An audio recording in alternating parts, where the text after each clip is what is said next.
Here we go. Shauno versus Commando. Round 2. Yeah, a couple lockers for this one. I'd be lying if I didn't tell you I wasn't a little bit apprehensive. I mean, this is big hills, big ruts, big rock steps, and it's what the Coffs is really famous for. This is one of the most notorious, I think, tracks in Coffs. I got a copy? Yeah, here we go. I'm up. Yeah, mate. Mate, you're back here again. You're like an Atlantic salmon. Have another crack. Commando, you only got that first obstacle last time in what was a pretty standard sort of a truck. How do you reckon you're going to go this time, mate?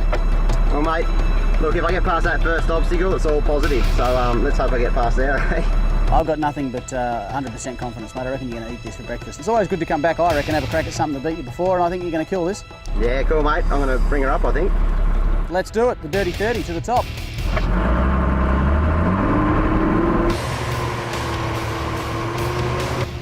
He won't talk to me.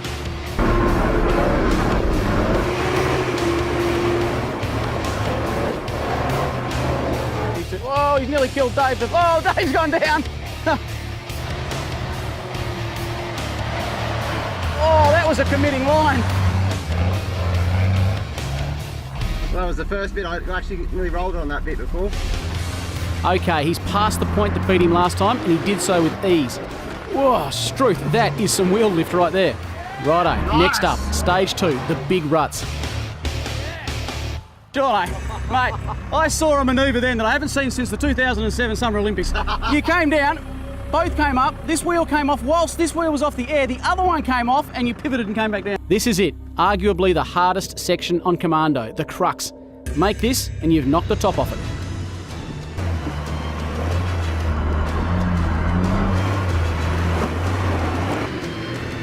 Yeah, good drive, mate, good drive. Yeah, good line to start, Shauno. Now, the big rock step, mate. This is it, the toughest part. Come on, mate.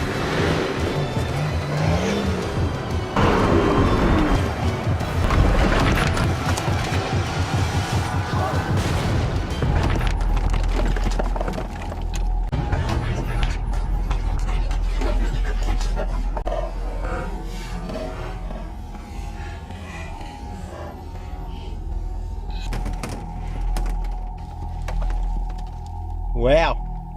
You all right? Yep. All right, stay there, mate. We'll just get this equalised. You all good in there? You all right, mate? Are we sure this vehicle's not going anywhere? Nah, you can't. You physically can't. You're up against the bank. Okay. I'm going to take the foot off the brake then. Mate, wheels aren't even on the ground. Wheels aren't on the ground, dude. Okay. The brake's got nothing to do with it. This is probably the most gnarly angle I've ever been on. Yeah, they don't get much more. Oh, they do get gnarlier, Shauno. Really? Yeah. Fix the diff now. Yeah, that fuel tank that you spoke about. we can get to that leaking diff right real easy now, mate. No, mate. I've got diff oil running all down my legs. Do you want to hop out, Sean, and check it out for yourself? It's you're safe as hell. It's not going anywhere. Yeah? I'll take the seatbelt off. Yeah. Right here.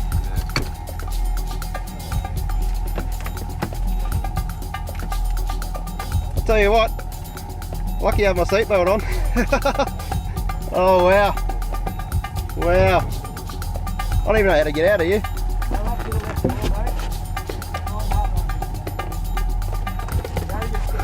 Just waiting for a mate. Jesus. Not a great situation, this, to be honest with you. I don't think that needs an explanation. My number one, make sure Shauno's okay. Number two, let's just everyone calm down. We're going to make sure we can get the vehicle into a position where it's safe, because right now it physically could go back over. So we'll try and get it back up onto its wheels, or at least stabilise so we can get Shauno out and have a look at it. That's the thing. Number one, make sure Shauno's okay. Just heard over UHF that Sean's just put the 60 on its side. I've got no idea what happened. I've just walked down to get ready to get in the car. Everything's gone quiet. I didn't hear a single thing. That is not good. Yeah, it is moving.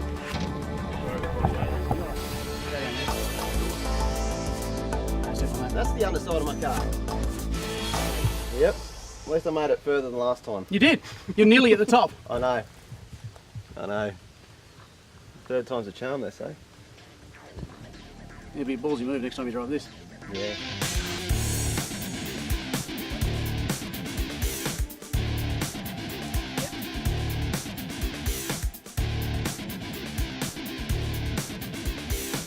Well, we've had a bit of a think tank, and this is what we've come up with.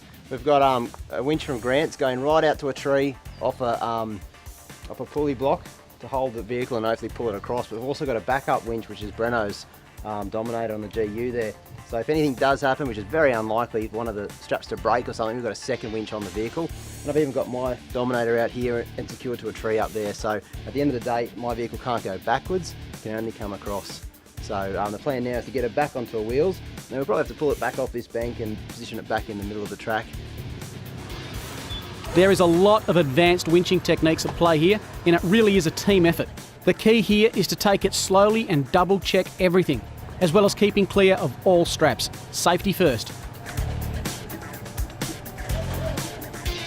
With the Dirty 30 back on its wheels, we now need to reposition the straps and winches in order to pull the truck off the left bank and back onto the track where it's on some sort of level ground. There is a total of 3 winches all working simultaneously here. It's like conducting an orchestra. With the 30 now as level as we're going to get it, it's time to call Chris in and make sure the engine is okay to crank over. Having been on its side for quite some time, oil or possibly coolant has moved and could have flown into the cylinders. No oil. That's unusual. We all know that liquid doesn't compress well, so starting an engine with cylinders full of oil will be the last thing that engine does. Well, this one's fairly lucky actually. Normally, being right hand down, being that the air cleaner's on this side, I'd normally fill up with oil. So we're probably looking at no damage at all, besides the superficial stuff, which is a win.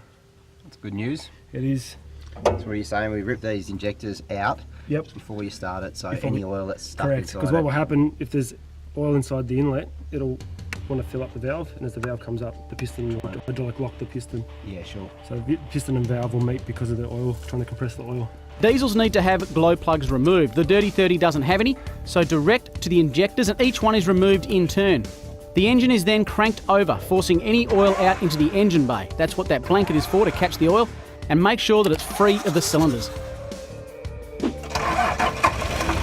With Chris now giving the all clear, Shauno was able to get the big rig running with a minimum of fuss. That's good work, boys.